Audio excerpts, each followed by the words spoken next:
I know everyone is very concerned about going out right now, but I just wanted to let everyone know of the following safety precautions that we're taking at Pain Free Chiropractic. Number 1, I will be wearing gloves for all adjustments. Number 2, I will be limiting the number of patients in my office. There will be never greater than 5 people. Number 3, I will be using the following cleaning products to make sure that everything is disinfected.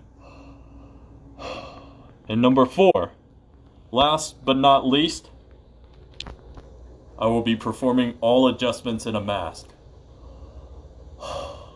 I can see why he breathes so heavy. It's really hard to breathe in this thing.